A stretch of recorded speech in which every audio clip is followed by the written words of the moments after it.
Hey everyone, welcome back to the 235 Film Podcast. You are listening to episode 6 of season 2, where we explore 10 classic sci-fi films from the 20th century.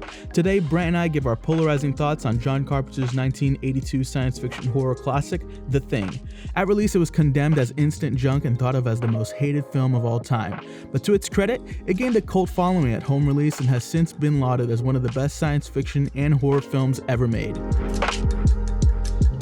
Yep, here we are, episode 6, talking about arguably our favorite movie, John Carpenter's The Thing. I don't know if it's my favorite, but it's pretty high up there. Oh, jeez. I cannot stand mid-season 2 Jwow. I don't know that I'll be able to. The Thing, dude, high up there, you're saying? Come on. I can't tell if you're being ironic or not. There's no way. There's no way, dude. You don't like this?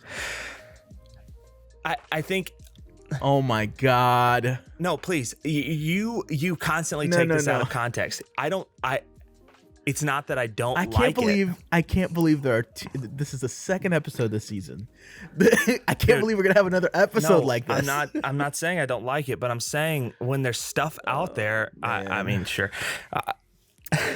Dude, go ahead. No, I'm ready to hear this. When there's stuff out there now, like Blade Runner 2049 and Arrival and stuff like that, it's hard to say that this is high up there.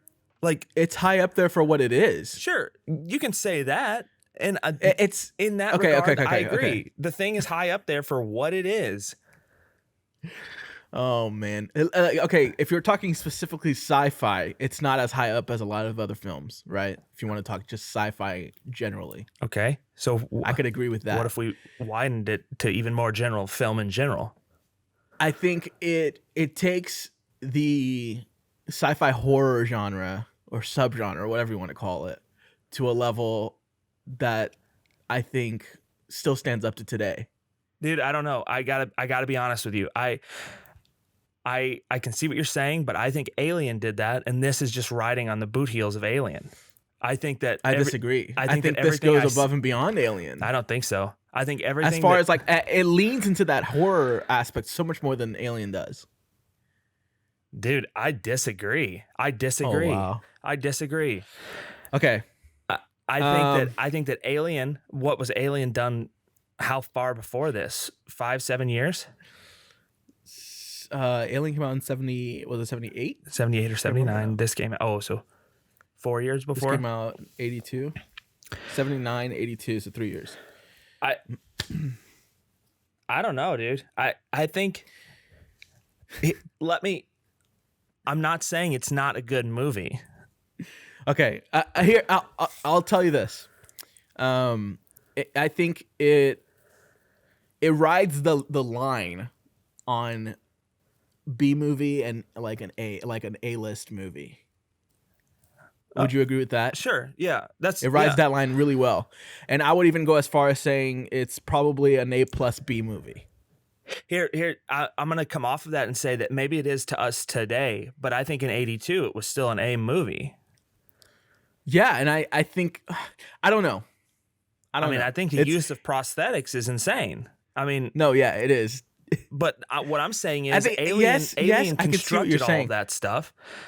Alien designed these concepts, for lack of a better word, and The Thing is just. I can't believe I'm gonna have to spend a whole episode again having to like. The people want this, dude. The people don't want us to agree all the time. You know what they say? A healthy relationship has argument.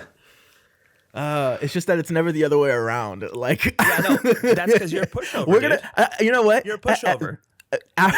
You're cinematic pushover. After this season, we're gonna do some bonus episodes where you love the movie and I absolutely hate it. Transcendence. And I'm gonna be on. Yes. Okay. Fine. We'll do an episode of Transcendence. Interstellar for a while. You hated Interstellar. No, I love Interstellar. You hated it when it came out. Yeah, you did. I hated how loud it was. Yeah. Okay. Anyways, let's get back to The Thing. What thing? Okay, fine. Since we're talking about like a B movie kind of thing, I think first of all, Kurt Russell is like the king of B movies at this point in his career. Hey, was this before or after Escape from New York? I think this was I think it was after. I don't know. I think Escape from New York came out the same year as Alien, 79, I think. I'm gonna have to check on that.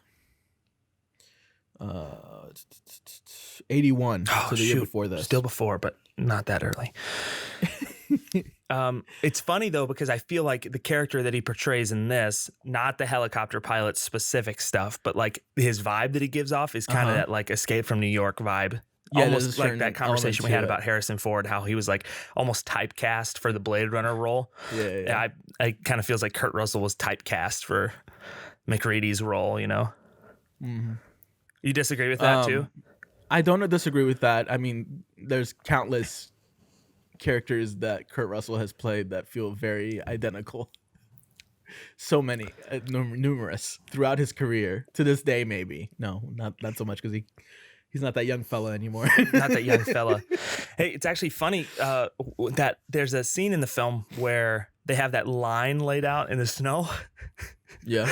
And they're like walking from the main building out to the other one, and Kurt Russell's like talking. And I'm like, is this the thing or is this Hateful Eight? Like, I'm having a hard time deciphering between the two. And for a second, I had to like check myself, like, am I watching the right movie? Because it seems so similar, you know? Kurt Russell, that's all interesting. These guys are trapped in one room together, and he's like leading the charge of figuring out who. I wonder if Tarantino had like any influence there with that. I don't know, dude. It seemed like, because it is like, it is the same concept in a way of like one of you guys doesn't belong. It's a bunch of guys. Yeah, it's a bunch of guys trapped in the same room, not knowing who. Yeah. And obviously, there's a line set out in the snow to go from one building to the other. So that is like, that's what makes it. Hey, okay. Well, let's start with the things you liked about this movie. I'm sorry. I need some time to like equate thing that. Was when Clark's head came off and turned into a spider with eyeballs. That was my favorite. No, I'm going to go back again and say prosthetics in this movie are insane. Like, yeah, it's incredible. Like that part where Clark is on the table, he's like defibrillating, and that guy's arms go into his stomach and his arms get bitten off. That's insane. The whole thing is insane. Yeah, that is a really. I know that this was mostly done with practical effects, but I wonder if that scene specifically where he's doing the compression on the guy's chest, if that scene specifically has some kind of like VFX on it. So, because no, it looks like it opens very practically, but then it like has like a stretch effect that feels like it's like to today's standard. Well, what you might be thinking about like is CGI. Right after that, when his neck starts to like stretch off and fall off the table, that all looked digital. I didn't think so. Oh yeah, that was for sure. No, I didn't think so. But the part before that, when his arms go in there, dude, I was reading an article last night about it. Apparently, in that moment, they had like a double come in who was an amputee, and they had like prosthetic arms on him, and his arms like actually got ripped off, like because he didn't have arms to begin with, so they were able to like rip his arms off.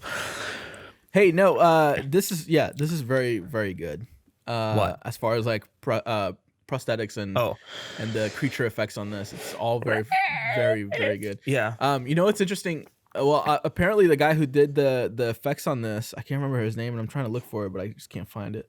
Like the practical effects stuff, or the practical effects, yeah. I think his last name was Boaton, but I can't be sure. But anyways, he spent like a year on these things. Oh, really? Like consistently. Apparently, like he would go on like 7-day sprints for like 8 weeks at a time, and then would like take a break and then do 7-day sprints 8 weeks at a time just to like get these done. Yeah. Sorry, I just started thinking about the thing again. I'm just trying to like, yeah, that's crazy. It's crazy that he spent that much time on. What were you thinking about? I'm just thinking about the movie. I started thinking about. I started thinking about like It Follows after that horror movie, and how like It Follows was kind of like the same premise of like this thing is taking over people. Yeah, the tagline for this movie I think was the human body is the warmest place to be in, or something like that. The human body is the warmest place to be in. Yeah, something like that. They stole that from The Empire Strikes Back. You get it? When he was inside that tauntaun. Sure. You remember he like yeah, I remember that. And then crawled what's interesting about the practical effects is that John Carpenter didn't give like any clues to how those things would work or how they would be to the cast. Oh, so they were all it was all very genuine in the moment kind of thing. Funny. And apparently it looks so like gory and gruesome that the cast themselves had a hard time just like they were always nauseous apparently, like in interviews after the fact. Yeah, it's really wonky stuff for sure. Yeah, like I mean, there's definitely an aspect of like body horror to this. Yeah, to this one, dude. I don't know. So far, I think out of all the stuff that we've watched, this is like the lowest on my list. Out of all the stuff we've watched, I don't know, dude. I had a hard time watching Planet of the Apes. I fell asleep while watching Planet of the Apes. That's not fair though, because Planet of the Apes was 20 years before this. I don't care. What do you mean? Like, I think that's the lowest for me. This is my problem, and I felt this while I was watching it. Is like I see things in the 60s, 70s that are great, and then it's like midway through the 80s, this comes out. I don't know. It just feels like a step backwards to me. I can't agree with that. If you're thinking just sci-fi, yes, but this is not just sci-fi. I'm not thinking like just sci-fi. I'm thinking generally in film. This feels like a step I mean, backwards. you got to think about it. You got to think about it like this too. Today, it's so much more accessible to like create a film, right? I mean, even in today's standards. I mean, back when like The Shining was coming out, there were like a total of 30 films coming out a year or something like that. Something absurd like that. Okay. Today, there's thousands of movies coming out a year. Sure. So, I mean, the quality is going to differ, right? You're going to have dips in quality, and it's not always going to be just, Kubrick or Tarkovsky, right? Right. So I can see what you're saying, but what John Carpenter was going for wasn't that. He wasn't trying to be ethereal or like make you think and have all these things. I'm not giving he was just trying to create tension throughout the entire time. Yeah. I'm not. Yeah. So of course, when you put it up against, when you put it up against Solaris, or when you put it up against 2001, or even Alien for that matter, or Blade Runner, this one's gonna come up short if you're putting it up against those. Yeah, but you can't. I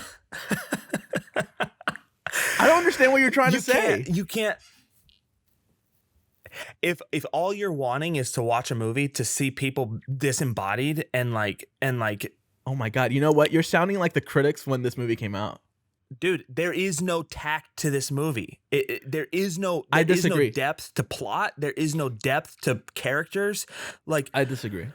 How we know nothing about anybody. So, we know nothing about anybody and a surface level amount of personality from each person. Okay, let's talk that through. If you look at films that, I'm trying to think of an example here. This movie doesn't give you the grace, let's say, to tell you everything that's happening. It doesn't give you John Carpenter didn't want to give dialogue as exposition. He didn't want any of that. What he wanted is the characters to be felt lived in, and I think he succeeds there. These characters feel real. They feel very real. Okay. I think okay, so for example, I was reading some of the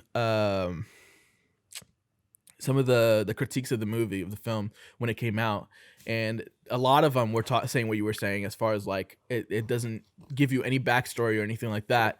But like I feel like it's a cheap way out, because what's the topic of this film? It's about this alien. It's about these people, and there's imposters within them, and that's all it is, right?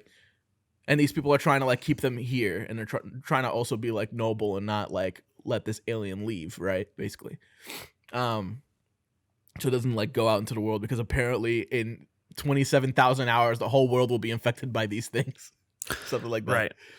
So I think that's the whole aspect, right? I think John Carpenter really narrows down to like the film is about these people here. We're not going to go outside of this, right? And when it comes to that, I don't think anything else matters. What's happening in the story has nothing to do with their past or anything like that. But I will say that John Carpenter had the entire cast living together in isolation like that for 4 months before they started shooting.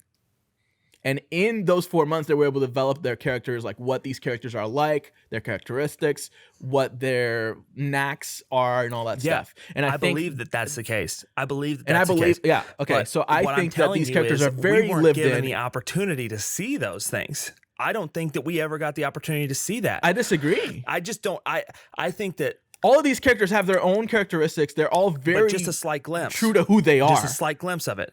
Well, I mean, it's an ensemble cast. You don't have the time to really that's the problem for me. Flesh out everything. Boom. That's the problem, is that you've got 12 people pushed into one thing instead of, 8 or 7 or whatever, to where we had more of an opportunity to look at least a little bit. That's when it starts to become, to me, less personal and more just like, here's disembodiment, here's dog faces and teeth and arachnoid arms coming out of heads. Like, well, you got to think it's John Carpenter. Yeah, and by that standard, sure.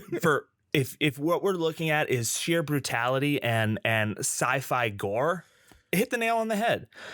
But this film isn't marketed that way. It's marketed as a sci-fi thriller that should have more. What do you mean by marketed? To it. Like the trailer? Yeah, like definition of it, like looking at propaganda about it or whatever. Like, I think you're looking in hindsight with like the. This is always hard.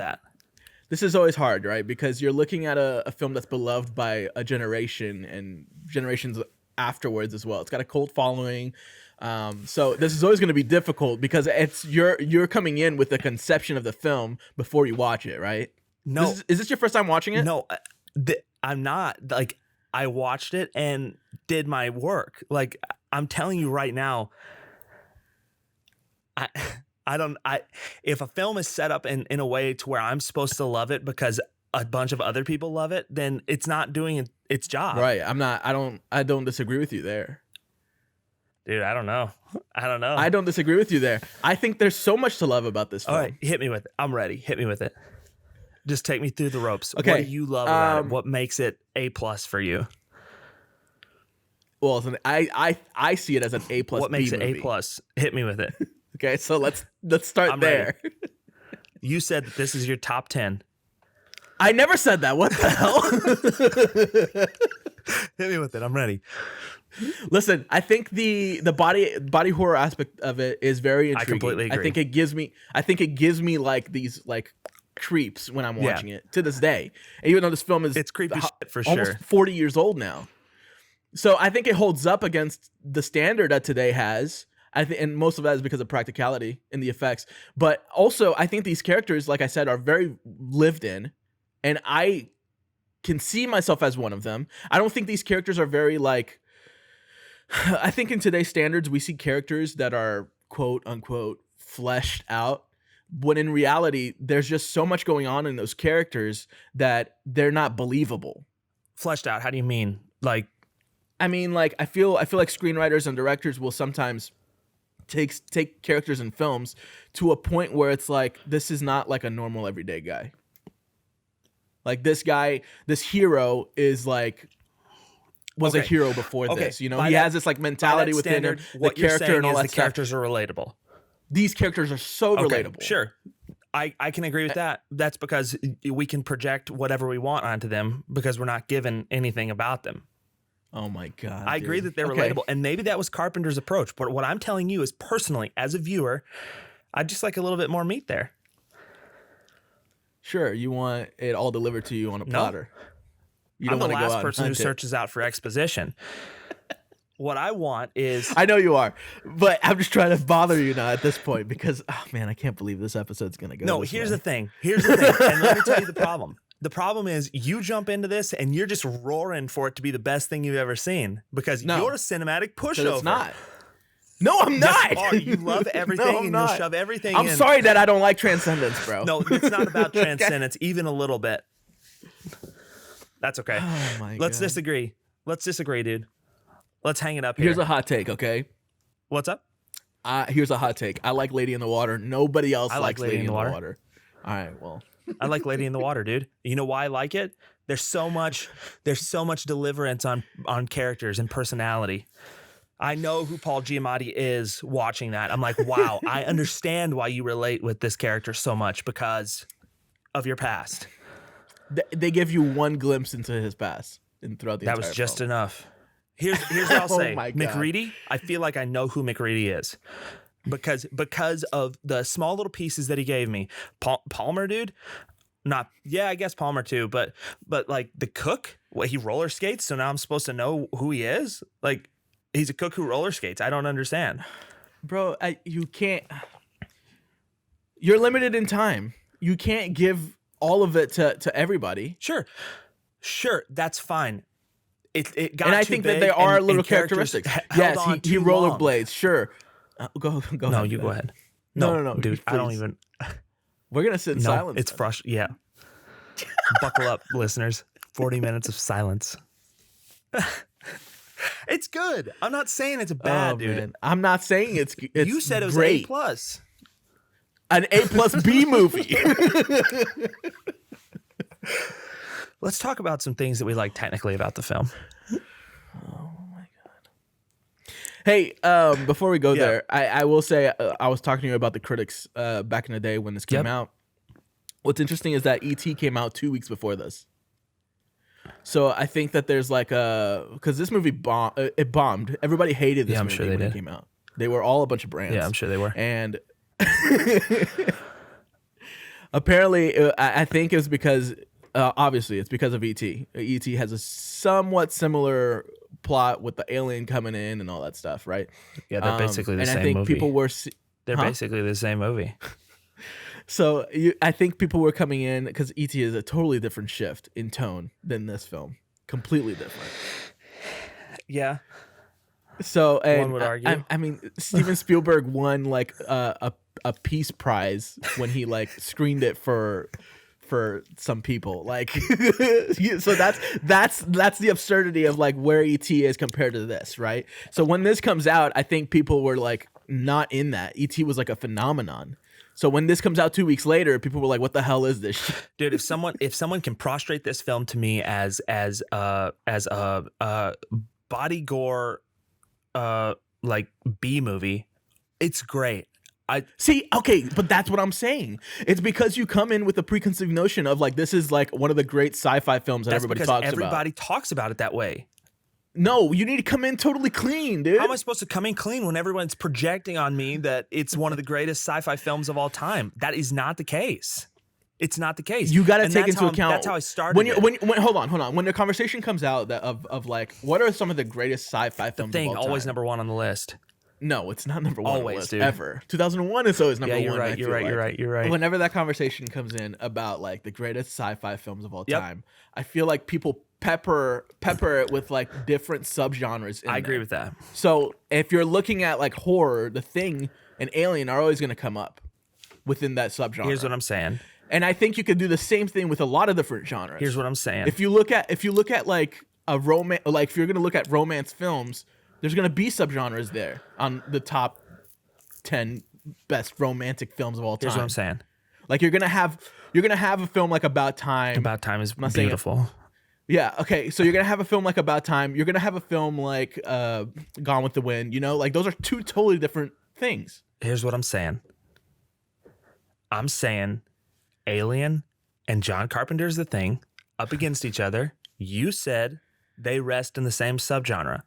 And what I said was Alien did something, and it's almost as if John Carpenter did it again, just not as good. I'm not saying the storyline is the same. I'm saying... Well, you also got to think about like the amount of like trust that these people had, right? For some reason, Ridley Scott had a ton of trust from the studio, got a ton of money, and this is not... If you look at like the finance of both films, this is not on par with that. So there's going to be differences there. Also, John Carpenter comes from a totally different background than Ridley Scott comes from. What? So Ridley Scott was like attacking this horror. Because he's American? No, background in film. I mean, like John Carpenter is like a horror director to this day. Is he alive? Actually, I don't know. But I'm gonna feel so bad if I'm saying all this stuff and he's not with us still. But to this day, like if John Carpenter were to release a new film today, like it would be horror. Yeah, he's alive. So like, good. You lucked out on that. Lucked out. Whereas Ridley Scott is going to attack the horror like genre totally different, from a totally different mindset.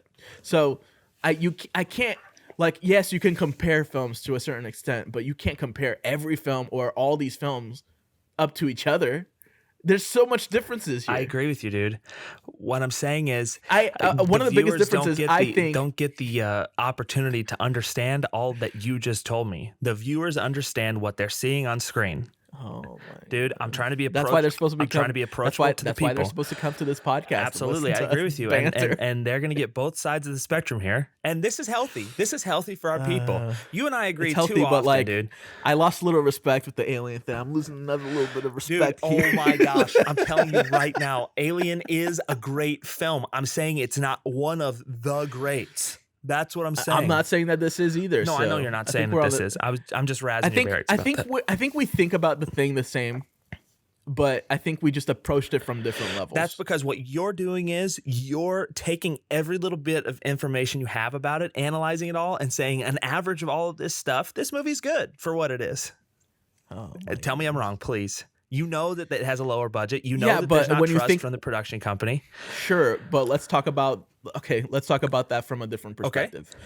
If I were to come in to watch Tenet 50 years from now, knowing all the stuff behind it before I walk in, it's going to be a lot better than I even thought walking out the first time, right? Okay, sure.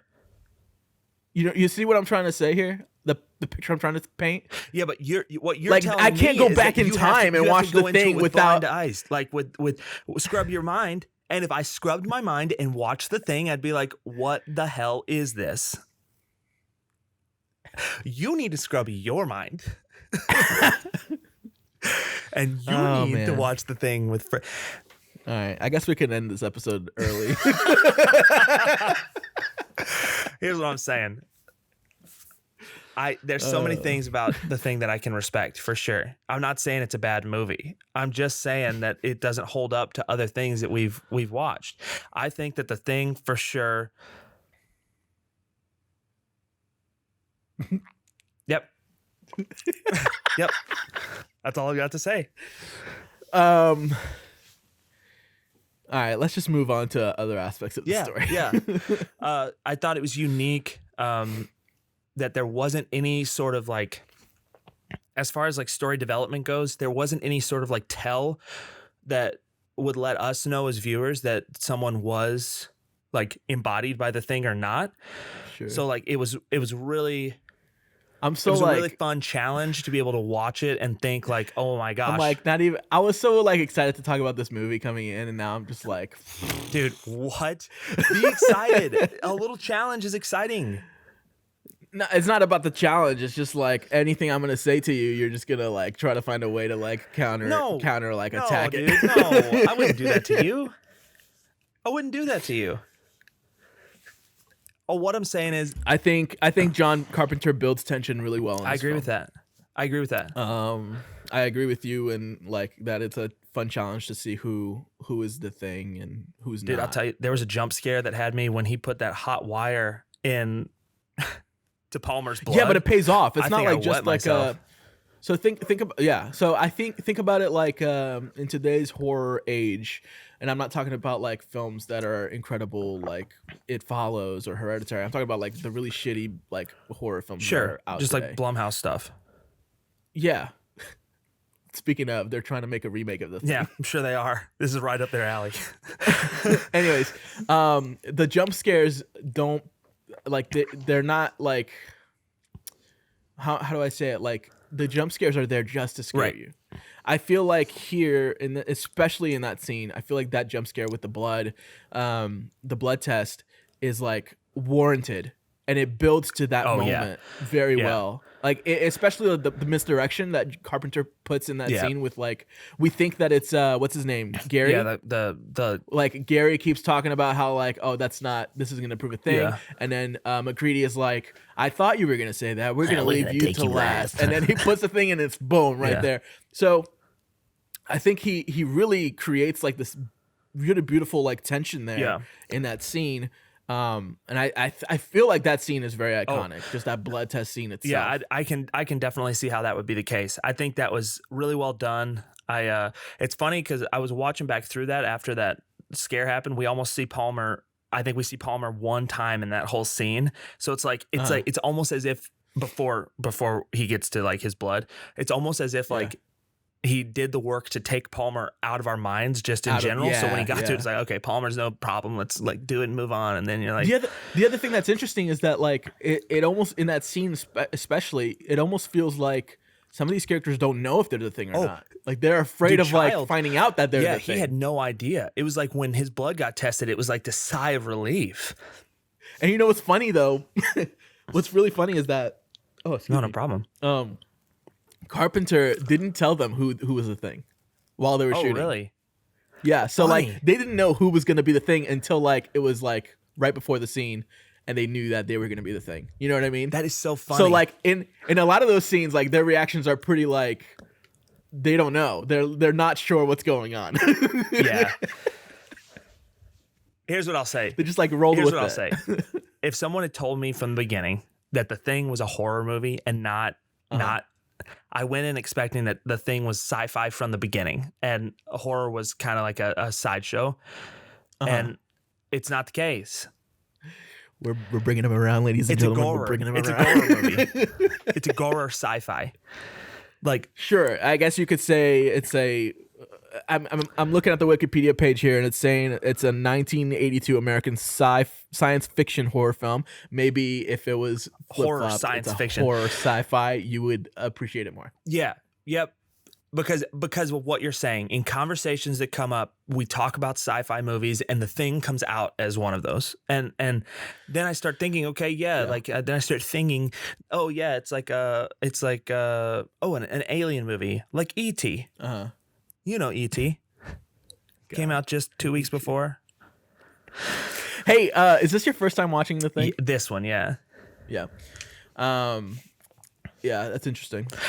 The ending though is a hot topic about is one of them the thing, or are neither of them the thing? Here's my problem. Does it matter? I mean, it's one of those topics. I know you don't. This is the first time watching The Thing, so you don't maybe don't know about it. But it's one of those topics that comes up all the time. Like, for example, you know how there's theories surrounding Inception. Was he still in his dream, or was it real life at the end? So this is another thing that people like follow with, so much so that like there's a ton of like very intricate theories about the ending of this film. Like, for example, in the cave before the ending, he's got a bunch of like Molotov cocktails in there, and like people think that the drink that McCready gives to, what was his name? Shoot. When? At the end, the very end of the movie. Did they have something to drink out there? Yeah. Before it ended. Jesus. I don't remember that. I just watched it. Childs. Okay. Childs. There you go. Yeah. God. So the drink that McCready gives to Childs, people assume that like that's one of the Molotov cocktails, and it's like he's gonna die from drinking that poison, basically. And so like people think that McCready is the thing, and then vice versa. People think that Childs is the thing or like McCready actually laughs at the end when because like he's about to drink it, and then he doesn't drink it. So people are also thinking that like maybe McCready is not the thing because he was about to drink it, so he was going to basically kill himself because he didn't see a way out. So it's like just vice versa kind of thing. It's going back and forth. Who's the thing? Funny. Who's not. There is a specific ending to the film in the comic books that came afterwards, which I actually looked up to find out what it is. Apparently, Childs was the thing, or wasn't the thing, but then later turned out to be the thing, or something like that. Some crazy stuff. Yeah. But McCready is like the hero throughout the entire series. And then, I mean, we could talk about the remake, which I thought was a remake until I watched it for the first time. Remake. Yeah, it's a prequel, but in reality, it's kind of a remake. I don't know if you watched it. Did you? The one with Joel Edgerton. Okay. Yeah. So it's interesting because I feel like it's a prequel in its plot, but in reality, I feel like it hits all the beats that the thing, the 1982 version hit, and it's almost like an identical, almost shot for shot kind of beats. It hits all the beats, and goes along with it. Would you say it hits the beats? So yeah. It's almost like a beat maker. I would almost say it's a DJ. DJ in a sense. Hey, did you watch the original 1951? No, I didn't. I actually was very surprised to find out that the 82 version was not the original. I was so surprised. So what you watched the remake just recently, last week? Yeah, for the first time. Speaking of the original, the 50s version, I looked into it though, and it's like apparently it's totally different than the 82 version. Oh, really? It's like it's a virus that just like basically infects you, and then like it's like just a regular virus. Like there's no like it's an alien virus, but it doesn't like turn you into an alien, or it doesn't like mimic you or anything like that, assimilate you or whatever. You just die. So the thing, and you'll have to tell me, is that an original work, like the 50, or is it adapted from a novel? No, it's adapted. It's adapted from a John W. Campbell Jr. novella called Who Goes There? Who Goes There? Yeah. Yeah, I thought it's cool. One thing that I was a little hazy on is like why assimilation happened so quick sometimes and then so slow other times. Yeah, because there's the one dude that dies out in the snow and gets caught before he finishes assimilating, right? Yeah, it's interesting. I'm not totally sure. But then at the end, part of it makes me think like, and I'd have to watch it again, but then at the end, the assimilation that we see is just one big thing of like a couple of faces and the dog. Right, so maybe it's assimilating, like merging together kind of thing. Yeah. Which is, again, the prosthetics on that, like the effects on that, the creature effects is just incredible. It's insane. That's crazy for sure. And like those models that we see in the beginning of like those two, or that face like melting apart or whatever, like that detail on that stuff is just crazy. Yeah, super cool. No, yeah, but on the 2011 remake / prequel, I didn't realize I thought it was a remake because I don't remember hearing that it was going to be a prequel when it came out or anything like that. But it was really interesting because I'm watching it and I'm like, this doesn't line up with, this doesn't feel like a remake. Like it's not like they're Norwegian. What? Like what is going on here? And then like they find when did I realize? Oh, it was when they found the alien and they cut the alien out, and I was like, oh my God, this is like a prequel. Right. I was like, everything's like lining up with the original, like the things that they find in the original when Kurt Russell's character goes like to the alien ship and all that stuff. Like I was like, dude, this is really cool. And so like, but I don't think that the remake has, or the prequel has, any like real depth to the film. You think this one does? But I think it does. It has more. I don't think that John Carpenter was trying to find depth. Right? That's obvious. It's yeah. But I think there's more to digest in this one than there was in the remake. But also, I have to like tip my hat to the prequel remake, whatever, because like they really hit all of the like the moments that are in the original that really like line up together, especially the ending with the helicopter when the credits go up and they're going after the dog. Oh yeah, so that's so really cool. You mentioned when Kurt Russell and Gary and whoever the third person was, I think it was Clark, that they took with them, went to the Swedish camp or whatever, Norwegian or whatever it was. Yeah. And they found that spaceship there. When they first like go into that room, like into their campground, their site, and they're like walking around searching through stuff and all of that stuff. That is actually the set from the end of the movie, the burned U.S. camp. They just reused that set to make the Norwegian camp. Yeah. So they didn't build anything new for that. It was just once the movie was finished and they burned the U.S. camp. Oh, that's cool. Yeah. I was also reading that there was like there's like two The Thing super fans that like made the trek out to the Antarctic where they filmed this, and like. Oh, they filmed it out there? And in the Antarctic? Like they left all the crashed Antarctica. They left all the crashed stuff there, like the crashed helicopter, like the exploded helicopter or whatever. They left all that stuff out there. So they like took one of the helicopter propellers as like a memento of their journey, because I get they're like Thing super fans. Hey, another thing about the John Carpenter, what he did for this, you know that scene when we first see the dog like kind of wandering around inside the camp, and then he goes into a room, and we see like the silhouette of one of the guys in the camp. John Carpenter, because he didn't want the audience to know who was going to be the guy that gets assimilated, the first guy. John Carpenter actually brought in an extra actor for just to be the silhouette. Funny. So that he didn't resemble anybody else in the camp. So that like nobody in the audience would be like, oh, that's that one dude. Yeah, I thought that was... So there is that like sense of like, who is it? Who is it going to be? I thought that was really crafty. I thought it was also really crafty because like we didn't actually see another silhouette appear. So still to that point, we had no idea if this was like a shapeshifter or something like that. We just knew that something was going to happen to that guy.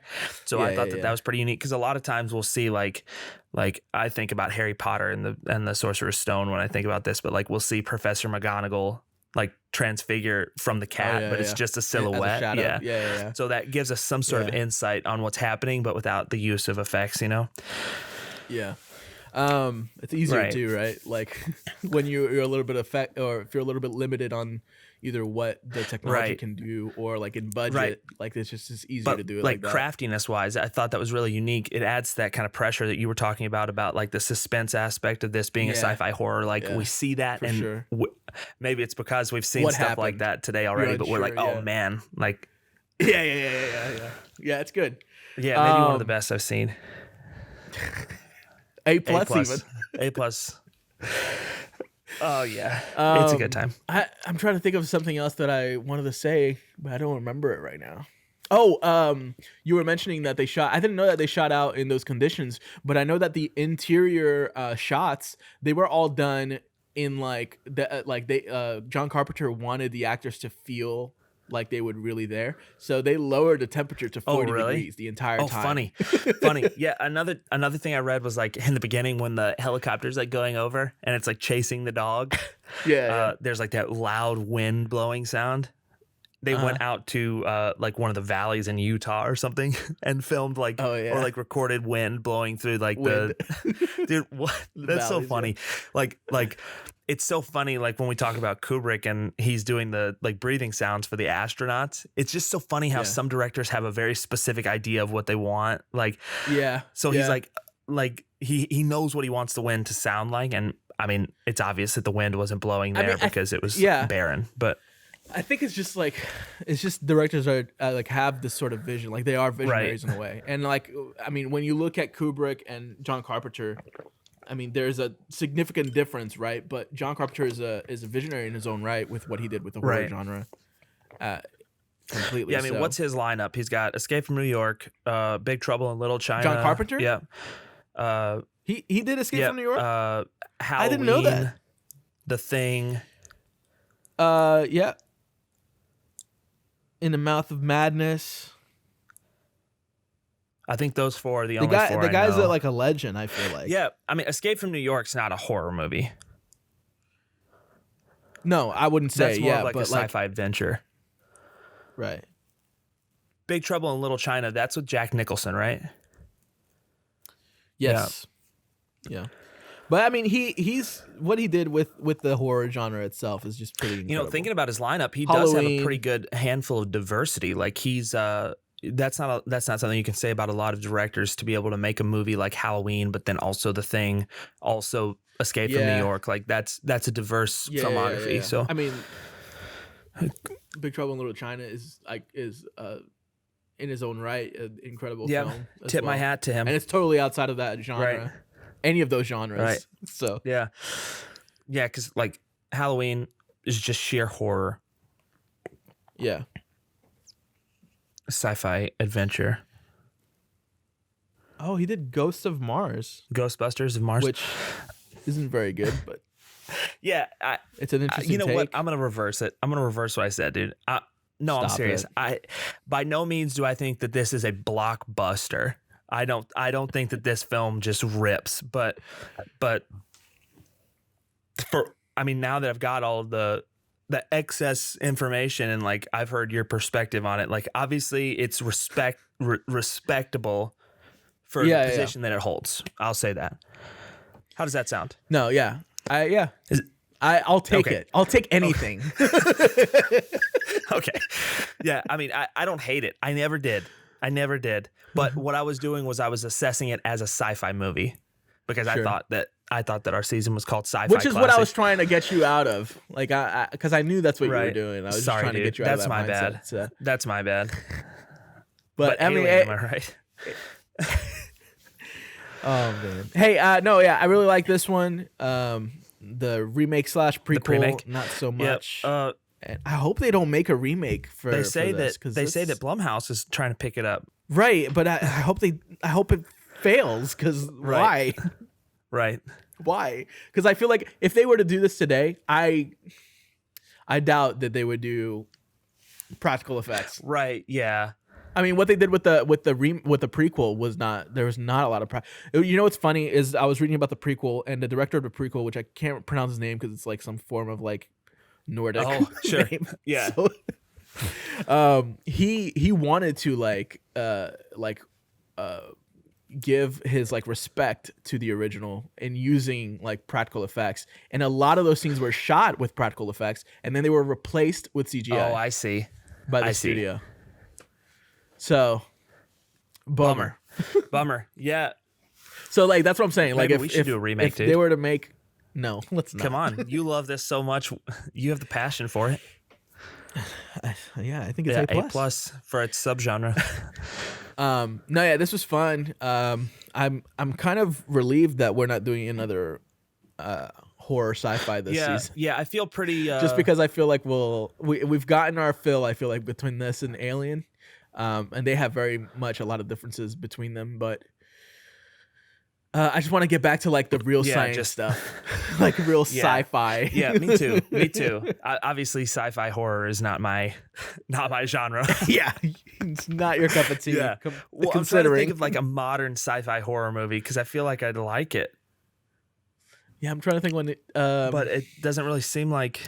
I can't think of one because right now. Prometheus and Alien Covenant weren't that. That was. Those were more in the sci-fi. There was a movie with Dennis Quaid and Ben Foster and Cam. I can't remember how to pronounce his last name. And they were like all in space. And it was a sort of a Ben horror. Foster in space, dude? Yeah, it was sort of a horror film. Dennis Quaid. Are you talking about The Rookie? No. The Day the Earth Stood Still? Pandorum. There you go. No, I haven't seen that. That one, I don't remember if it was any good. Honestly, I watched it when it came out, but I don't remember it, so probably Pandorum? not. But it's on Hulu, I think. I mean, Ben Foster does great in that film because he's great at being a psycho. Yeah, absolutely. Oh and my that's gosh, that's exactly what he is in this film. Yeah, so. he's great at doing that. But it's basically, I think if I remember the plot correctly, it's basically like these. I don't know what they're doing in space. It's probably one of those like they're trying to build a colony out in space because I feel like a lot of space films are like that.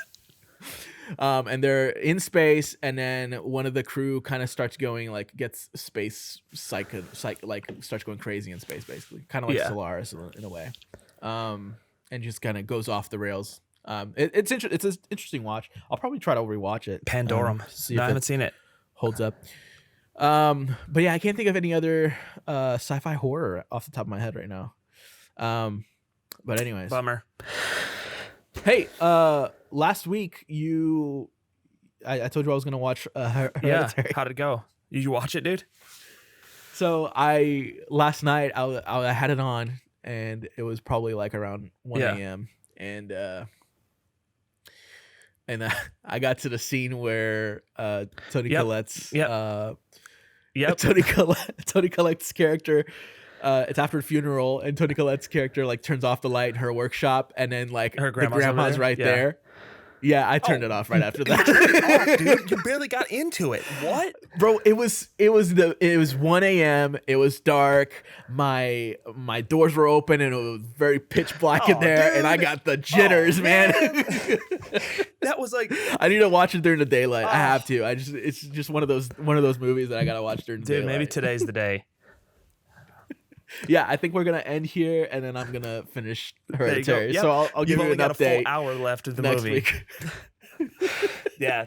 No, since we talked last, I finished Woke, that show that I was watching. Yep. Oh, yeah? So Yeah. really good. Really good.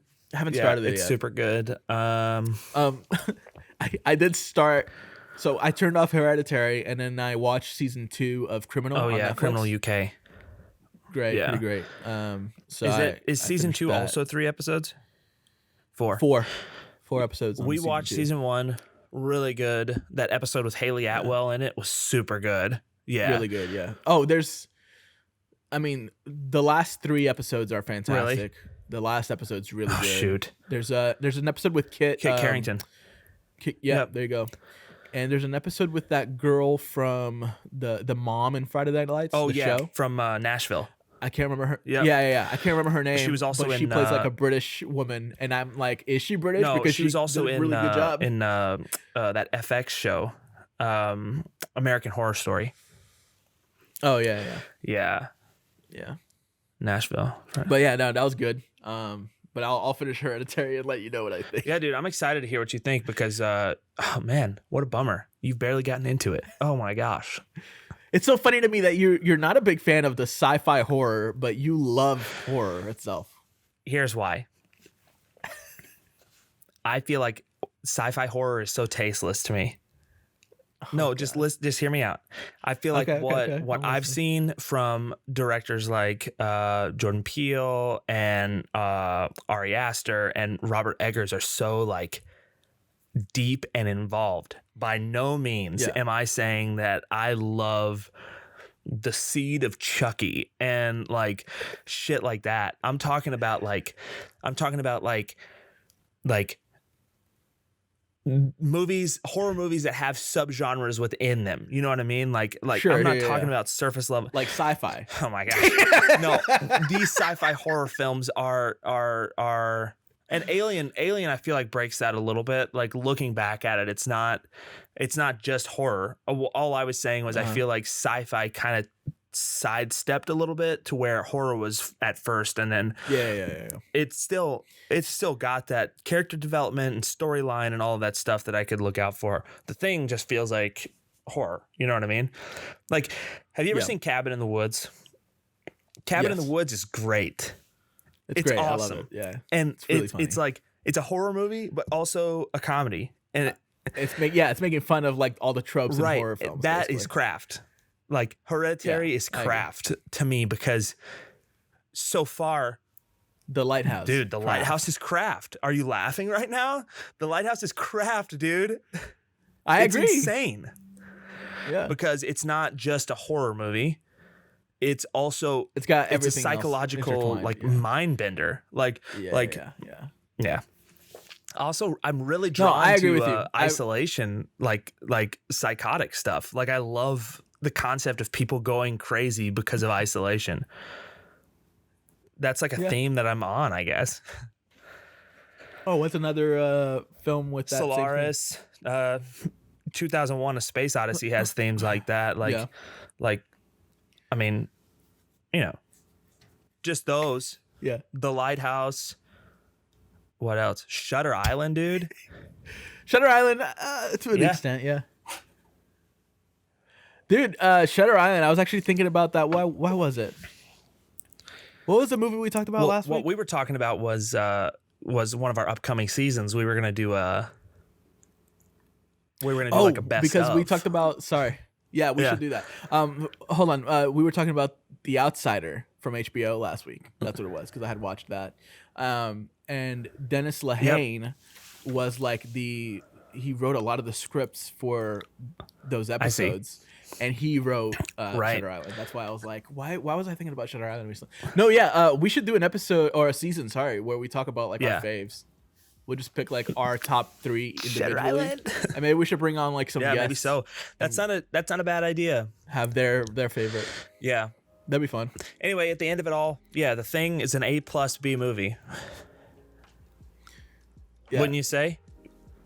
I would say that. Yeah. I definitely wouldn't watch it again. Yeah, maybe someday when I have kids and I want to like take them down the journey, the rabbit hole. Yeah, like look where we came from. Here we go. Now look at where we are. Kids, if you ever decide to go into the film industry, don't do that.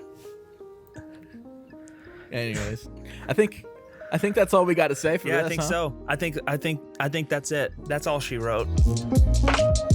Hey everyone, Jwow here. I sure am glad I was able to salvage Brandt's thoughts on this classic. Hopefully he'll be a little more on board with the general consensus on next week's episode when we take on James Cameron's time-traveling sci-fi action film, The Terminator. Be sure to follow along on Instagram at 2_35media, where we've been posting a ton of content from the films covered in this season. And send us a voice message on Anchor for a chance to be featured on a future episode. Also, don't forget to subscribe to the podcast so you don't miss a single episode. Thanks for joining us, and we'll see you next week.